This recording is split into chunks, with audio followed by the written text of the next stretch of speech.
दोस्तों, स्वागत है आपका जीएमपीएस वाइब्स में। चलिए देखते हैं आज की बड़ी खबरें। Welcome friends to GMPS vibes. Let's check out today's top news. Jharkhand शिक्षा परियोजना परिषद जेईपीसी ने घोषणा की है कि 8 सितंबर से 13 सितंबर तक राज्य के 35,000 सरकारी स्कूलों में विशेष अभिभावक शिक्षक बैठकें आयोजित की जाएंगी। उद्देश्य: अभिभावकों की सहभागिता बढ़ाना, छात्रों की उपस्थिति, अध्ययन स्तर, परीक्षा परिणाम, स्कूल की स्वच्छता, पाठ्येतर गतिविधियां और पुस्तकालयों के उपयोग पर चर्चा करना। मुख्य रूप से उन स्कूलों पर विशेष ध्यान दिया जाएगा जहां नामांकन और उपस्थितियों में कमी है। कोलकाता में आयोजित राज्य स्तरीय चयन परीक्षा एसएलएसटी में उत्तर प्रदेश, बिहार, राजस्थान और झारखंड समेत कई राज्यों से 31,000 से अधिक उम्मीदवार शामिल हुए। झारखंड की उम्मीदवार बबीता कुमारी ने कहा कि राज्य में भर्ती प्रक्रियाओं में देरी और भ्रष्टाचार व्यावसायिक अवसरों को कम कर रहे हैं, जिसके कारण उन्हें अन्य राज्यों में परीक्षा देने जाना पड़ रहा है।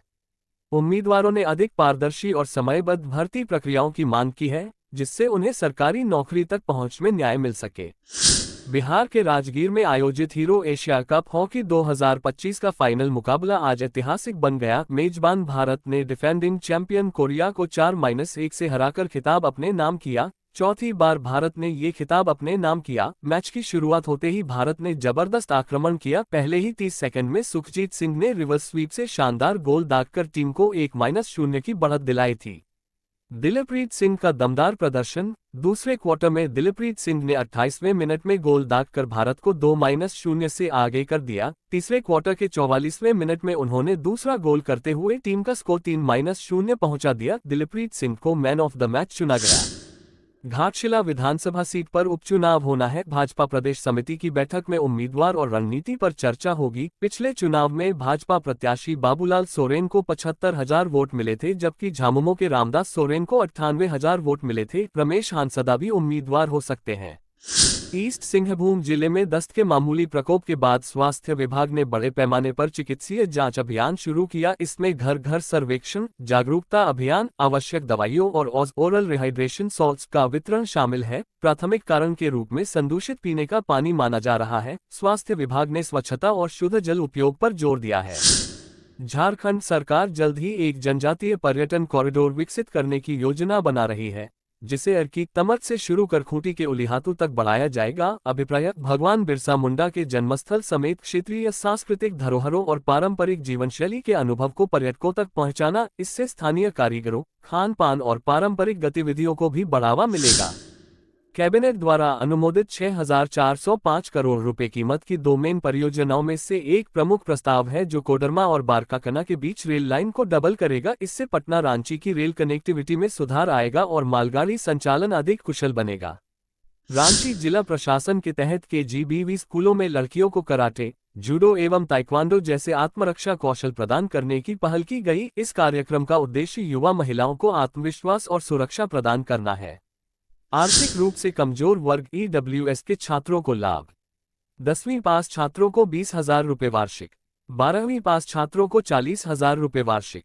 परिवार की वार्षिक आय 4.5 लाख से कम होनी चाहिए। प्रति डिविजनल ऑफिस 100 छात्र छात्राओं का चयन, 80 सामान्य जोड़ 20 विशेष। आवेदन की अंतिम तिथि 22 सितंबर 2025। डीजल की दरें ग्रामीण रूप से आज भी स्थिर बनी हुई हैं। झारखंड में आज डीजल की औसत कीमत 92.98 प्रति लीटर रही। इसमें कल की तुलना में कोई बदलाव नहीं हुआ है। अगस्त अंत में ये 93.25 था, यानी महीने में थोड़ी गिरावट दर्ज की गई है। टमाटर, गोभी, धनिया जैसी सब्जियों की कीमतें पिछले कुछ महीनों में तेजी से बढ़ी हैं। उदाहरण के लिए टमाटर 20 रुपये से बढ़कर 60 रुपये तक पहुंच गया। शिमला मिर्च की कीमत 70 रुपये से 120 रुपये तक हो गई। फूल गोभी 30 रुपये से 80 रुपये तक पहुंची। चाईबासा क्षेत्र में सुरक्षा बलों ने एक सशस्त्र माओवादी कमांडर अमित हंसदा को एनकाउंटर में मार गिराया, जिस पर 10 लाख रुपए का इनाम था। इस ऑपरेशन में हथियारों का बड़ा जखीरा भी बरामद किया गया। राज्य में नक्सली गतिविधियों के खिलाफ यह एक महत्वपूर्ण सफलता मानी जा रही है। झारखंड सरकार ने इस योजना को लड़कियों की पढ़ाई जारी रखने और स्कूल ड्रॉपआउट कम करने के लिए शुरू किया है। खासतौर पर ग्रामीण और गरीब परिवार की बच्चियों को मदद मिले ताकि वे कक्षा 8 से 12 तक पढ़ाई कर सके। झारखंड सरकार का एक कल्याण पोर्टल https://ekल्याण.cgg.gov.in पर आवेदन करना होगा। रांची के बूटी मोड़ विकास क्षेत्र, रुक्का डैम वाटर ट्रीटमेंट प्लांट और बूटी जलागार में बिजली कटौती हुई है, जिसके कारण जल आपूर्ति भी अनियमित हो गई है। आंधी बारिश के कारण ट्रांसमिशन लाइनों में खराबी आई है और रविवार को भी यह समस्या बनी रहने की संभावना है। नाबार्ड की पहल के तहत 1297 primary agricultural credit societies PACS को डिजिटलीकृत किया जाएगा। इस परियोजना का उद्देश्य है किसान तक ऋण और कृषि इनपुट की पारदर्शिता और प्रभावी पहुंच सुनिश्चित करना, डिजिटल बैंकिंग और केंद्रीयकृत इंफ्रास्ट्रक्चर से जुड़कर संचालन क्षमता बढ़ाना। झारखंड के चांडिल सरायकेला खरसावां जिला में शनिवार तड़के दो मालगाड़ियां आपस में टकरा गईं। इस हादसे में 20 से अधिक डिब्बे पटरी से उतर गए, जिससे चांडिल टाटानगर रेलखंड पर यातायात प्रभावित हुआ। हालांकि इस दुर्घटना में किसी के हताहत होने की सूचना नहीं है। रेलवे अधिकारियों ने बताया कि इस घटना के कारण कई ट्रेनों को रद्द या डायवर्ट किया गया है। मालगाड़ी के चालक दल के कुछ सदस्य हल्की चोटों के साथ अस्पताल में भर्ती हैं।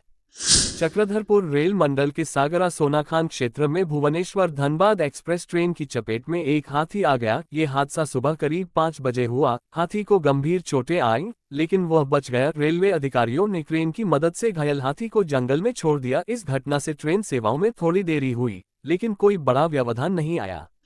झारखंड आज का मौसम। उत्तराखंड, हिमाचल, पंजाब में बाढ़ की स्थिति बनी हुई है, जबकि रांची समेत झारखंड में तेज धूप से लोग झुलस रहे हैं। वहीं आज देवघर, गिरिडीह, बोकारो, धनबाद, दुमका, पाकुड़, गोड्डा, साहिबगंज में बारिश का अलर्ट जारी किया गया है। हालांकि दिन में 6 जिलों के लिए येलो अलर्ट जारी किया गया था, लेकिन इसका कोई असर दिखाई नहीं दिया। दोस्तों, आज की ताज़ा खबर देखने के लिए आपका धन्यवाद। अगर आपको वीडियो पसंद आया हो तो लाइक और शेयर जरूर करें।